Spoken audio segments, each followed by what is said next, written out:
Good afternoon and welcome to the press conference for the high-level pledging conference of the Green Climate Fund. We're coming to you live from Bonn, Germany, and my name is Stephanie Speck. I'm the Head of Communications for the Green Climate Fund. For those of our press who are here in the room with us today, welcome. And in the spirit of the times, we are also live in a hybrid capacity, and welcome to those who have joined us on Zoom today from all around the world. Let me quickly, before we begin, and I'll give you a few ground rules in a moment, let me introduce our panel today. I have to my left the Federal Minister for Economic Cooperation and Development, Germany, Minister Svenja Schulze. Thank you. And continuing down the row, the Prime Minister of Cook Islands, His Excellency Mr. Mark Brown. Welcome, Prime Minister Brown. And Executive Director of the Green Climate Fund, Ms. Mafalda Duarte. Thank you, Mafalda. And at the end of the row there, welcome State Secretary, Federal Ministry of Foreign Affairs, Ms. Jennifer Morgan. We'll follow a quite traditional and classic press conference format today, in which I'll ask our guests here to deliver prepared remarks, and then I'll open the floor for questions. There'll be a mixture of English and German spoken today, and there are headsets available at the back of the room. If anyone needs to grab one, please, I'll give you a moment now, if that makes things easier.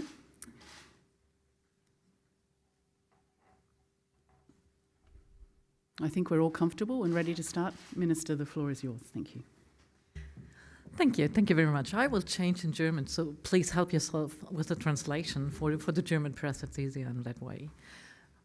Meine Damen und Herren, wir sind heute einen wirklich wichtigen Schritt weitergekommen für den weltweiten Klimaschutz. 9,322 Milliarden US-Dollar wurden heute für den gemeinsamen Kampf gegen den Klimawandel zugesagt.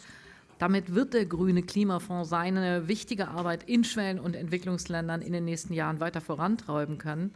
Er wird investieren können in klimaangepasste Landwirtschaft, in Küstenschutz, in Wiederbewaldung, in die Energiewende in Afrika, in Asien, in Osteuropa, Lateinamerika oder auf den Inseln von Karibik und Pazifik. Bisher haben 1 Milliarde Menschen von der Arbeit des grünen Klimafonds profitieren können. Und mit dem Ergebnis dieser Konferenz heute wird diese wirklich unverzichtbare Arbeit weitergehen können. 9,322 Milliarden US-Dollar. Das ist ein wirklich ermutigendes Zwischenergebnis. Aber wichtige Geberländer wie die USA und Schweden müssen erst noch die Voraussetzungen für eine Zusage schaffen. Man sieht, dass der Druck auf die öffentlichen Haushalte in den Geberländern steigt. Ich bin aber sehr zuversichtlich, dass in den nächsten Wochen und Monaten, hoffentlich bis zur Weltklimakonferenz jetzt im Dezember, weitere Zusagen kommen werden. Und für eine finale Bewertung dieser Finanzierungsrunde ist es heute noch zu früh. Meine Damen und Herren, die wichtigste Währung in der internationalen Klimapolitik sind aber nicht Euro oder Dollar. Die wichtigste Währung ist Vertrauen. Wir haben eine gemeinsame globale Aufgabe, die wir nur lösen können, wenn alle mitmachen. Und jeder Einzelne muss sich darauf verlassen können, dass auch die anderen in dieselbe Richtung gehen. Das ist der Kern des Pariser Klimaabkommens.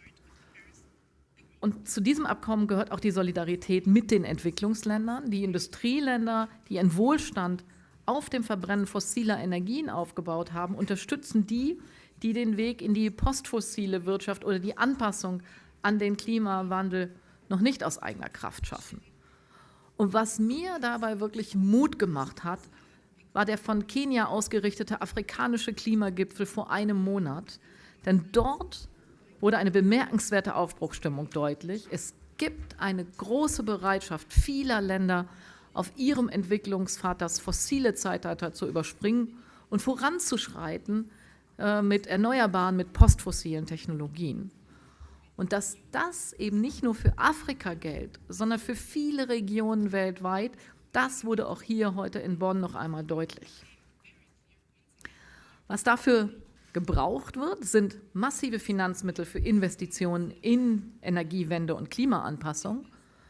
Und ich kann für Deutschland sagen, wir stehen zu unserer Verantwortung. Wir haben hier in Bonn 2 Milliarden Euro für den Grünen Klimafonds zugesagt. Den Vertrag habe ich eben unterschrieben. Das gilt aber nicht nur für den Grünen Klimafonds, das gilt auch für die internationale Klimafinanzierung insgesamt, die ja weit über diesen Fonds hinausgeht. Sie kennen das Versprechen der Industriestaaten, pro Jahr 100 Milliarden US-Dollar für Klimaschutz und Klimaanpassung in Schwellen- und Entwicklungsländern zu mobilisieren. Und dieses Versprechen muss endlich eingelöst werden. Und Deutschland leistet hier bereits seinen fairen Anteil. Und auf dieser Grundlage können wir auch andere auffordern, ebenfalls ihren fairen Anteil zu leisten. Ich bin dankbar für alle, die heute Zusagen gemacht haben, aber ich habe die Erwartung, dass weitere Zusagen folgen werden, wenn ich zum Beispiel an die USA, an Schweden, Italien oder die Schweiz denke. Und wenn wir Industriestaaten mit gutem Beispiel vorangegangen sind, dann sollten im nächsten Schritt auch weitere Länder solidarisch sein und sich finanziell beteiligen. Ich denke etwa an die Golfstaaten, die mit fossilen Energien reich geworden sind, oder auch an Länder wie China, die inzwischen große Anteile am weltweiten CO2-Ausstoß haben. Meine Damen und Herren, mein Einsatz für mehr Finanzmittel für den Klimaschutz wird schon nächste Woche weitergehen bei der Jahrestagung der Weltbank in Marrakesch, denn es reicht nicht, einzelne Fonds wie den Grünen Klimafonds gut auszustatten. Wir brauchen insgesamt eine Reform der Finanzarchitektur, damit mehr Investitionen in Entwicklungsländern möglich werden. Darum will ich nächste Woche gemeinsam mit Mitstreiterinnen und Mitstreitern eine Reform der Weltbank erreichen, die mehr Mittel frei macht für Investitionen, die eben nicht nur einzelnen Ländern zugutekommen, sondern der ganzen Welt. Und das sind zum Beispiel Investitionen in Solarparks oder eben in den Schutz des Regenwaldes. Wenn die Arbeit also nahtlos weitergeht, will ich die Gelegenheit nutzen, Danke zu sagen an alle, die zum Gelingen dieser Konferenz heute hier in Bonn beigetragen haben. Gemeinsam haben wir heute ein Zeichen der weltweiten Solidarität setzen können. Dafür nochmal an alle ganz, ganz herzlichen Dank. Minister Schulze, thank you very much for those clear and confirmational remarks. Thank you. Prime Minister Brown, the floor is yours. Thank you very much. Firstly, let me offer my congratulations to those countries that have made their commitments and their pledges that we heard this morning, led admirably by the government of Germany, and congratulations on that.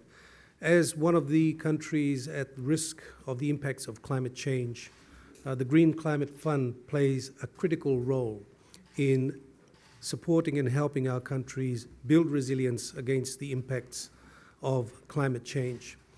The Pacific has been an area that has been underserved and underfunded for many years in terms of financing for climate resilience. Therefore, I applaud the commitment that has been made, which is an increase on the previous pledging conference, and demonstrates the commitment, the understanding that emitting countries have towards supporting countries at risk of the impacts of climate change. The target of $100 billion may seem like a large amount of money, but in the context of global financing, it represents a modest sum of money, particularly when put against the amount of money that is put into fossil fuel subsidies for last year alone exceeding $1 trillion.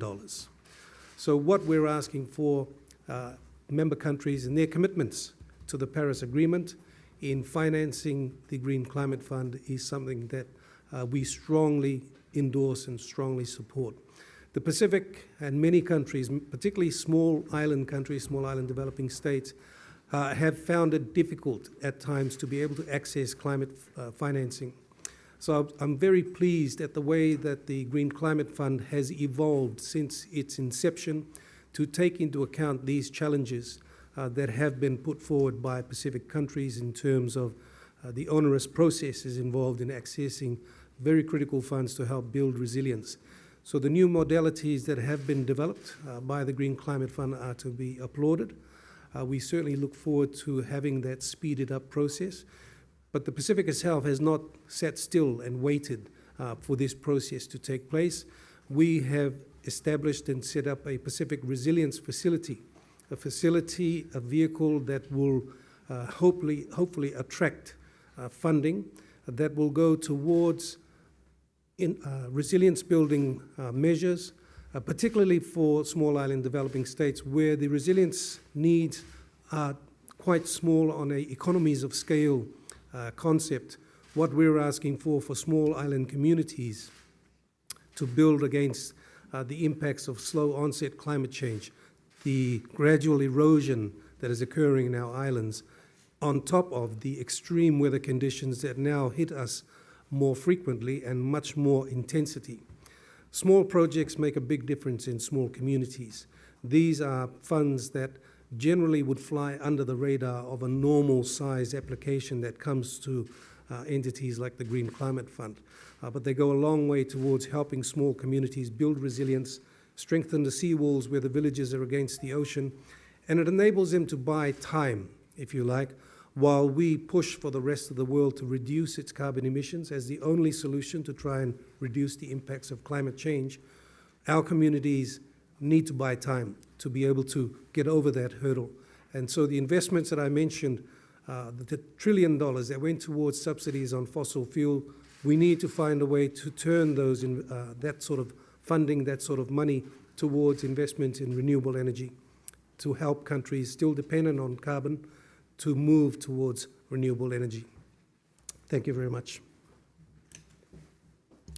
Prime Minister Brown, thank you very much. And we greatly welcome the long trip that's brought you here and also the perspective of being a leader on the front line of climate change. Mafalda, the floor is yours. Thank you very much. Pleasure being seated here with Minister Schulze, Prime Minister Brown, and Special Envoy Jennifer.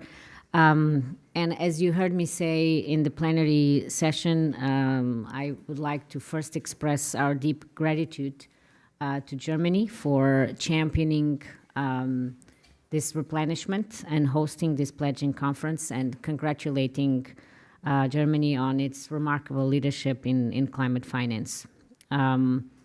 Let me also join the Minister and the Prime Minister in thanking all of the contributors and partners who made today possible.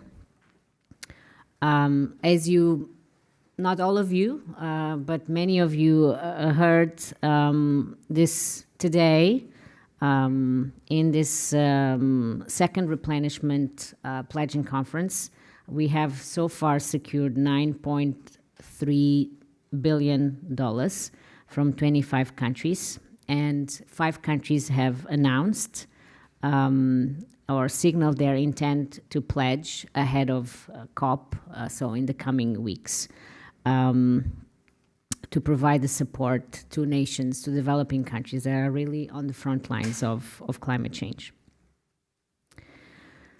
So this today marks the latest milestone in a replenishment that started quite a few months ago, and Germany certainly paved the way with its significant, the pledge of a significant new contribution, and I strongly believe that created a strong momentum for others that followed, including UK in the most recent G20 meeting.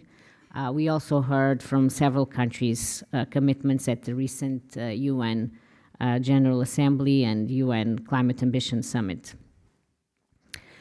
These new contributions will build on our current capitalization of $17 billion, of which $13 billion are already committed, and mobilizing an additional more than $35 billion in finance to really support communities and accelerate green economies in 129 countries. It is important to note, as Minister Schulze also noted, that so far, 3/4 of our contributors increased their pledges from previous levels. Several of them actually doubled their pledge, including Denmark, Ireland, and Liechtenstein. But 6 others increased by more than 50% from last time, very significant. and we welcomed a new contributor, Israel. And a few countries, developing countries, also having announced their contributions. So with these resources, and those that will come in the coming weeks ahead of COP, we anticipate that we'll be able to commit $2 to $3 billion every year, increasing our annual programming volume thus far by at least 1/3. And of course, with this, catalyzing a lot more investment from other partners. In a couple of weeks, our board will meet, and it is expected that they will approve an additional $700 million worth of investments in project proposals, adding to the $13 billion already committed. As Prime Minister Brown noted, these contributions, small and large, and I second him quite strongly, that we need to be able, and I've consistently conveyed this message, we need to be able to reach the most vulnerable people and communities. And reaching the most vulnerable people and communities implies meeting them where they are and responding to their needs, which means smaller investments as well, not just large investments. These, I'm quite confident that with the new pledges and these new contributions, we will be able to respond to that challenge much more strongly than even before. Certainly, I'm very pleased this is a welcome vote of confidence in GCF and its mission, a mission that we certainly take very seriously, and that it wouldn't be possible without the advocacy, the support, and the leadership of the countries who have pledged so far, but also countries like Cook Island, who stand here by us and reiterate, and others in the room reiterate the importance of climate finance and the mission of the Green Climate Fund. So with these funds, we will be delivering on a more ambitious 2024-2027 programming period, where we will focus on targeting the most vulnerable people and communities, on doubling down on unlocking private sector investments, and moving away from one-off initiatives towards more transformative and systemic country-driven programs.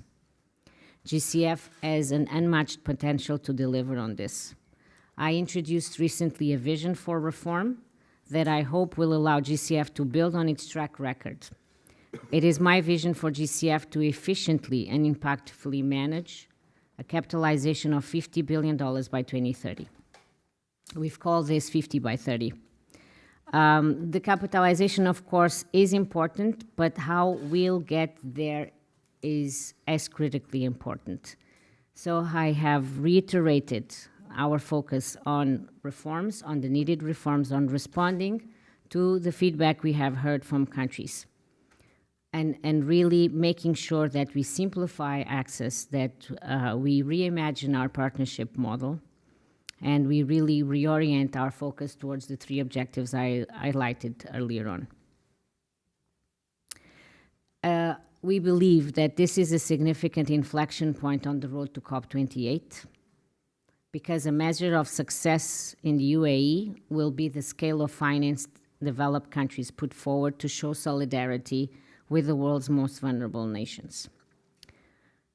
So with GCF2, with this pledging conference, we are making very tangible progress towards that role. And to the nations yet to pledge, and to those I'm very confident are about to, I extend my thanks in advance, and I invite all of us to continue to work together and really rise to this occasion. Thank you.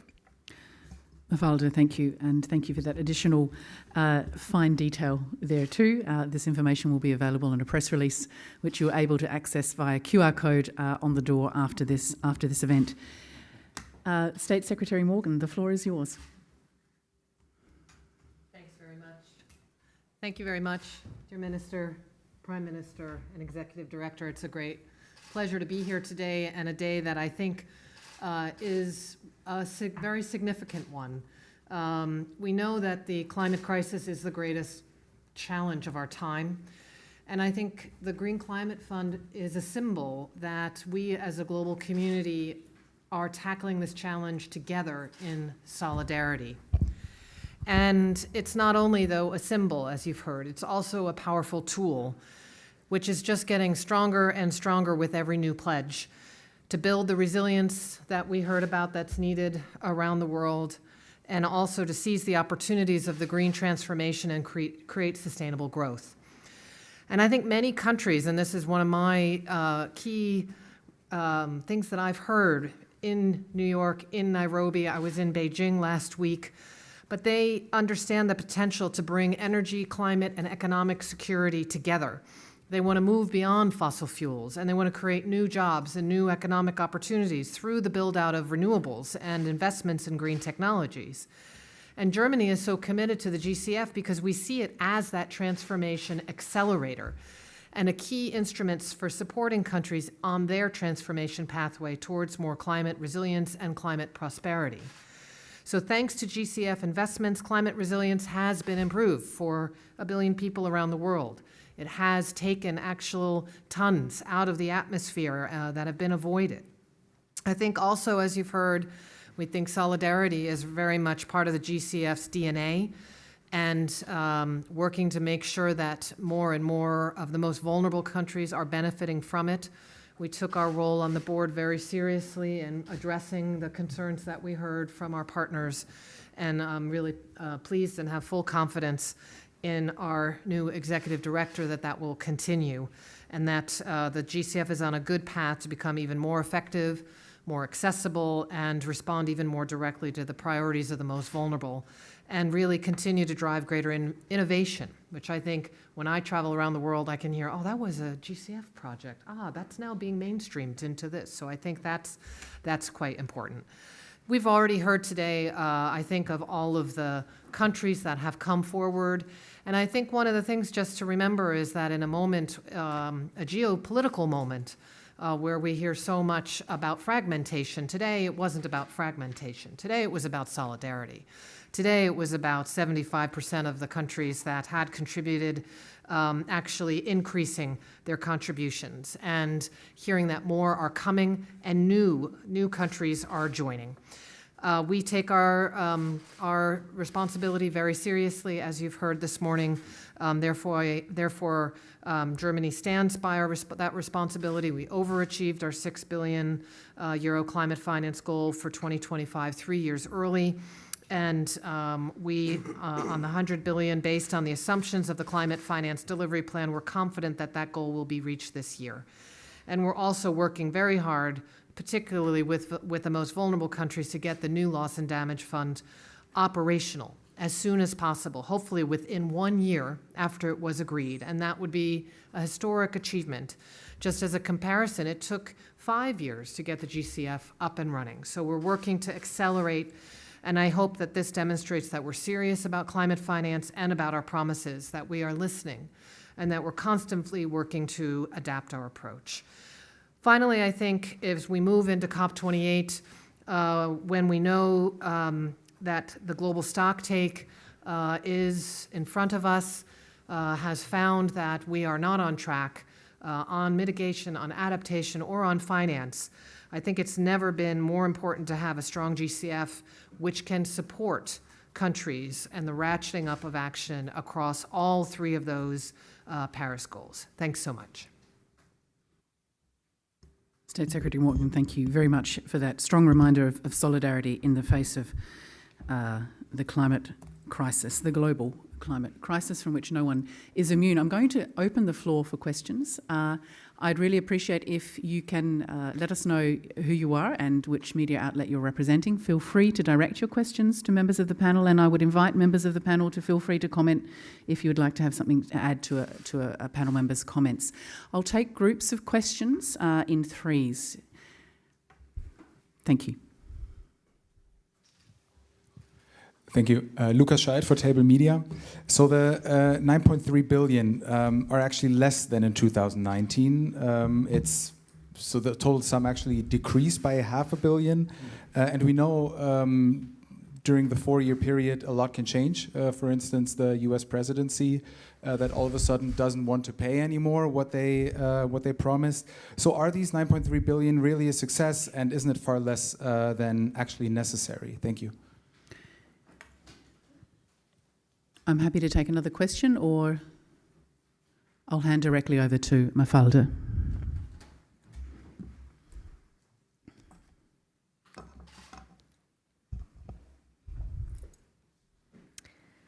They are a success because I think it's important to note, as several of us have remarked, that 75% of the contributors have increased from last time. What is happening right now is that several of the countries are still going through their internal domestic budgetary processes, and several of those had managed to pledge last time at the pledging conference, but they were not prepared to pledge today. But we are very confident that they will pledge in the coming weeks, and that will take us to a level above last time. But of course, this GCF, this is an important contribution, and GCF has a critical role to play. Everybody recognizes that more ambition is necessary, and I think these are part of broader efforts that Minister Schulze also alluded to, of reforming of the international financial system so that it's more responsive, the reform of the MDBs, and other discussions that are happening,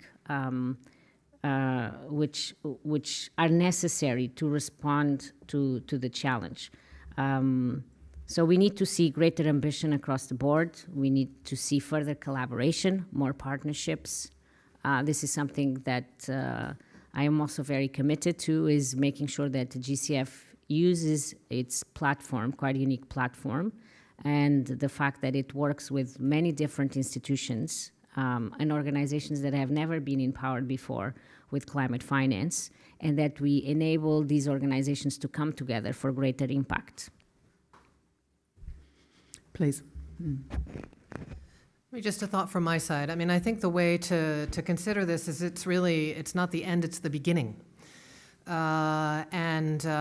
We marked this conference as a key milestone on the way to the COP after having the New York Climate Ambition Summit, moving forward, fully recognizing that there are different budgetary processes and timelines for countries.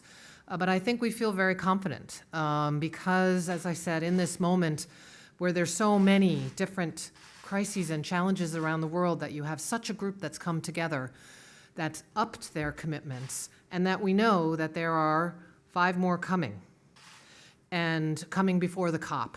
So I think we're feeling confident about that, and we see this very much as the beginning. As was stated earlier, the pledges we expect to continue to come in, and Germany will remain active on that with our partners. And I think today for us was even more of a confirmation. There was a sense of being part of something here today, being part of something of making a difference for people on the ground, and countries like Israel that come in and want to be part of this. I think for me is also a important symbolic moment of how we have this unity in addressing this crisis, this climate crisis, particularly for the most vulnerable. And that's a very important message moving towards a COP, which is at a critical juncture where we need such a turning point. Thanks.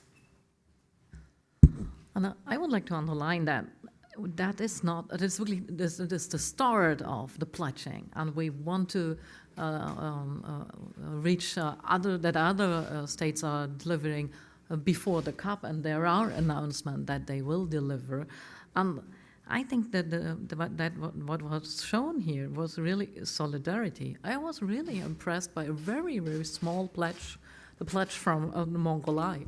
Mongolia said $1,000 is really a small country, $100,000, really a small country, a developing country, and they said we want to be part of it. We want to show our solidarity.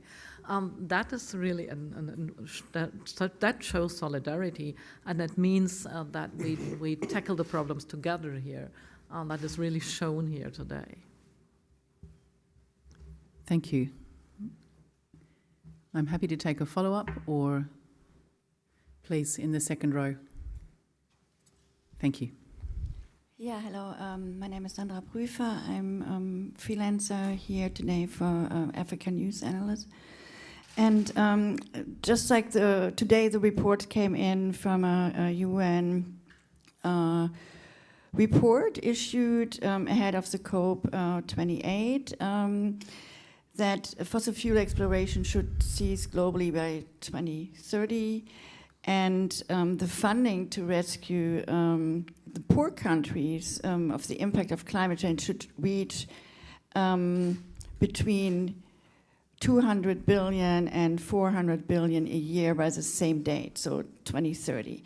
Now, right now we're approaching 24, and it's really hard to even raise 100 billion per year. So my question, kind of like the road ahead.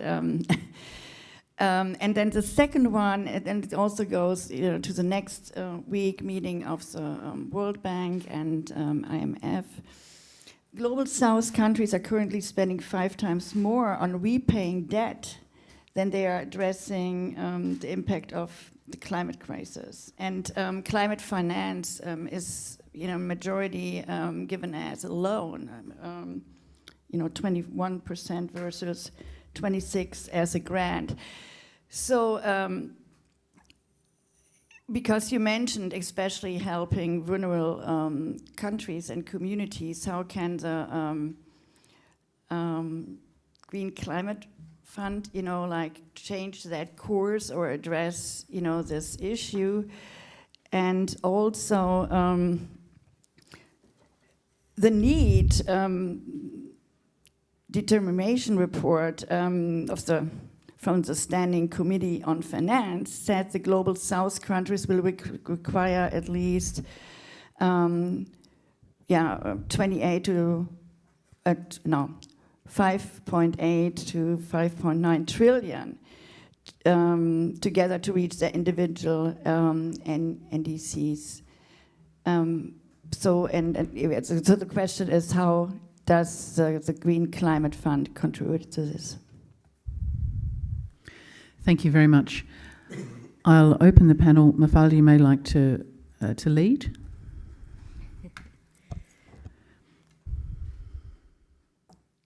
There's quite a few questions over there, and important ones.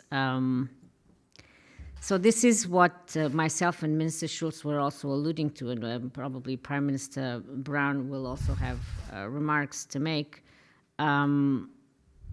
We have an international financial system that is not really fit for a purpose right now and needs adjustments because, as you rightly pointed out,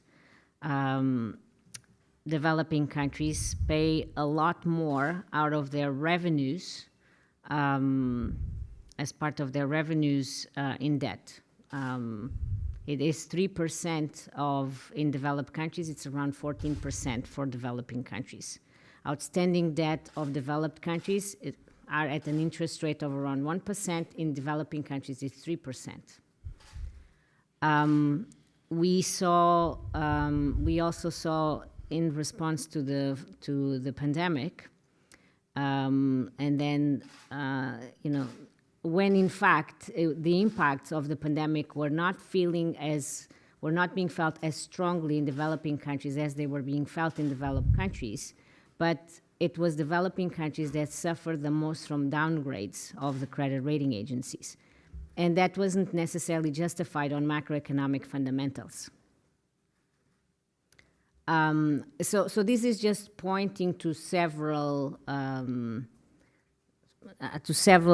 issues that are being discussed in different fora, will continue to be discussed at the annual meetings of the World Bank and IMF next week, and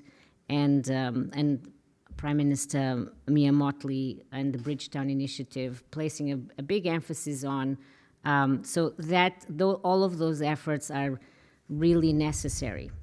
When it comes to climate finance, we are in a situation right now where countries, and we'll see what are the latest numbers from IMF, we are in a situation where we have many more countries in debt distress or risk of debt distress,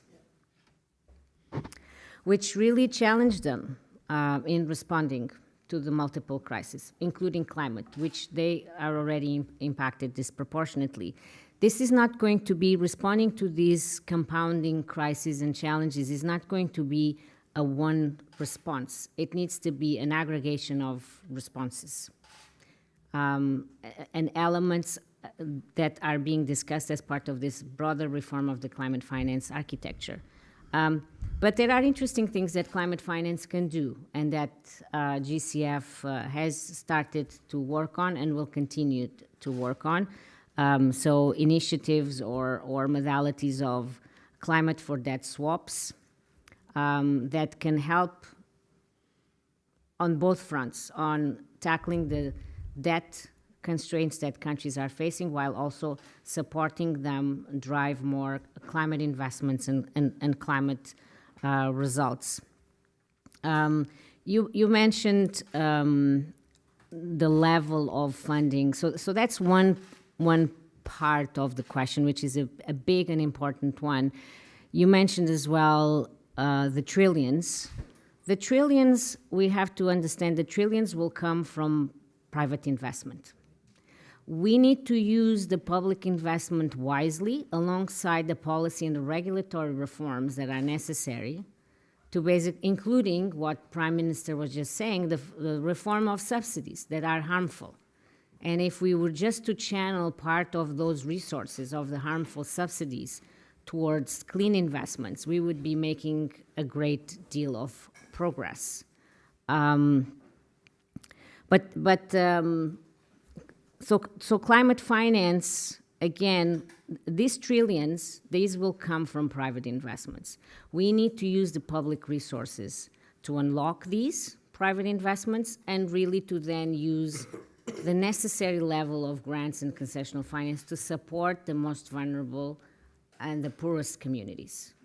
So climate finance has a big role to play there.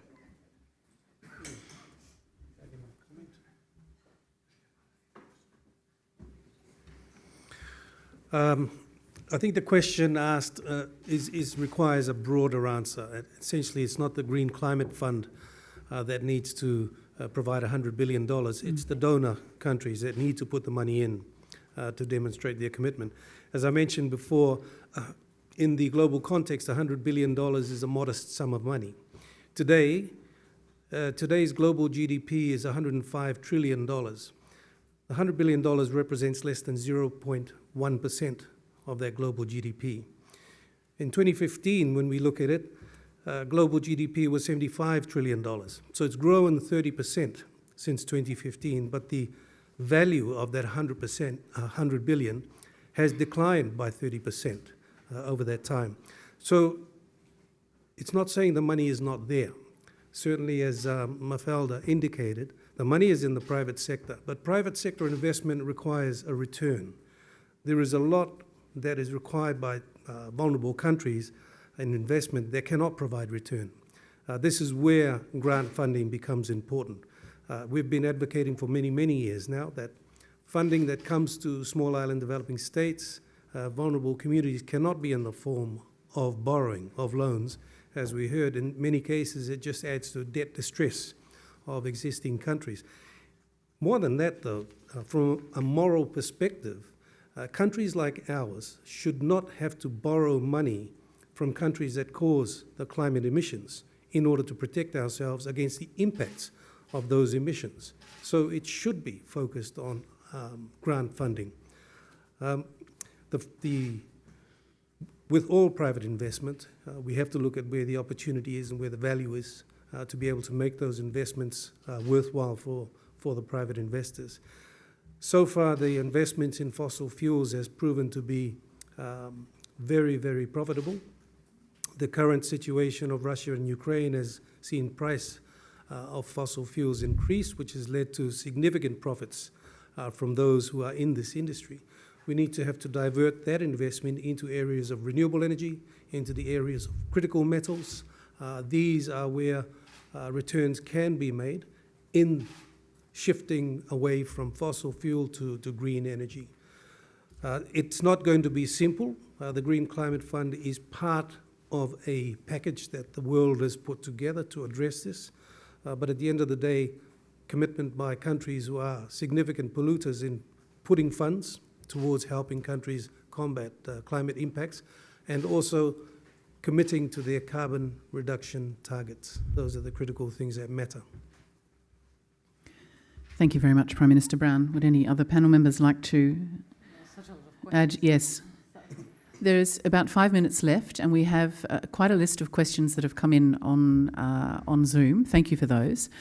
I may just follow up with Megan Rowling from Thomson Reuters, who has a question for Germany because it continues the conversation a little.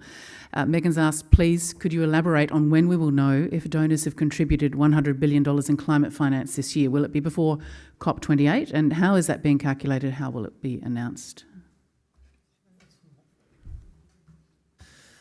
Yes, we are expecting that there will be an update from the OECD on the numbers that will occur before COP28, and would expect them to put that out there, as they always do, in a public forum and transparently. So I think that is that is the plan from our understanding.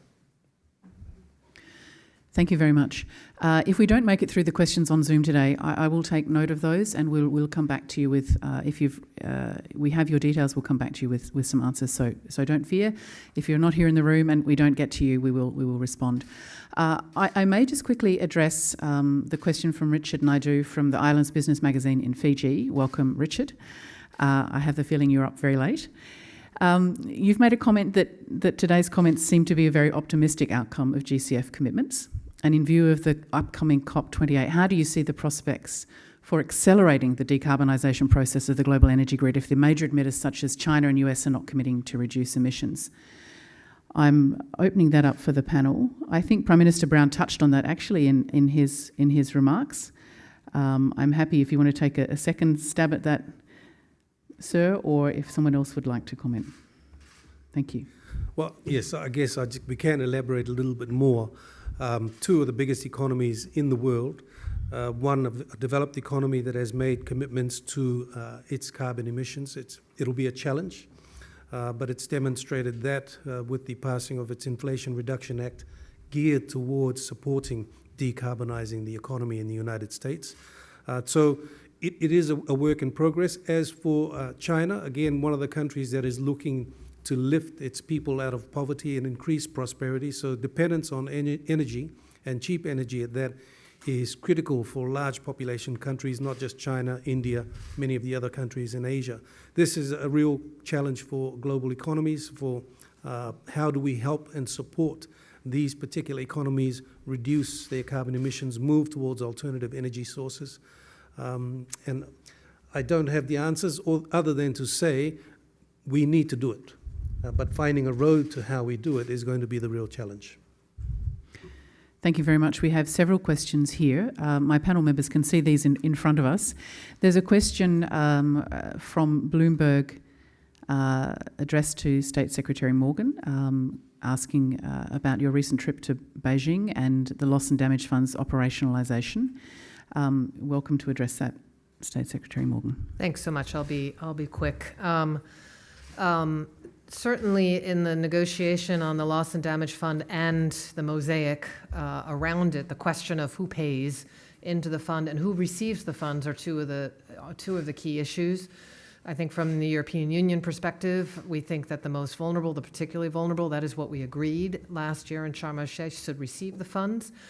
And yes, and the question just went away. I don't know if you can, but that's all right. I think I've got it all in my head. Yes, certainly We have been raising with China and with other countries what solution we can find so that all major economies can contribute to the fund. The decision in Sharm el-Sheikh was one that was clear that it didn't actually say, is it just industrialized countries or broader? And we know from our legal history of the negotiations that that means we're in a blank slate possibility. So we do expect a country like China that is so much a global player in the world that it also takes on that global responsibility and contributes to multilateral funds, whether it be the Green Climate Fund or whether it be the Loss and Damage Fund. And I think that's something that will continue to accompany us all the way to the COP. We have an upcoming, though, meeting in 2 weeks and of the Transition Committee, and I think there's goodwill all around to try and sort as much as possible before the COP. Thank you. I'm going to take a final question from Kalina Oroshkakov on the Zoom. This is addressed to Minister Schulze, and it's a question around activism, I'll read it verbatim. Activists are already criticising the lack of US support and its silence as glaring and inexcusable. How damaging is the US and its failure to pay its fair share in climate finance to the position of industrialised countries going into the COP? Minister Schulze.